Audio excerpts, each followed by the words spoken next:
Второй, следующий уровень сознания – это борец, воин, тоже называть можно по-разному. Суть в том, что, как правило, человек считает, что жизнь – это борьба, жизнь сложная, жизнь – это выживание, нужно постоянно куда-то бежать, что-то делать, суетиться, сражаться, иначе ты пропадешь, останешься забоченной, ничего у тебя не получится.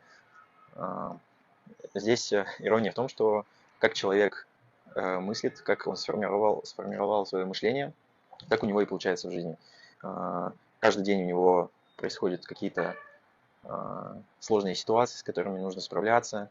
Как правило, этот человек даже может достигать каких-то своих целей, но все дается с трудом, сопровождается какими-то болезнями физическими, психологические расстройства, стресс, бессонница, страхи. Все это можно вот отнести к этому уровню сознания.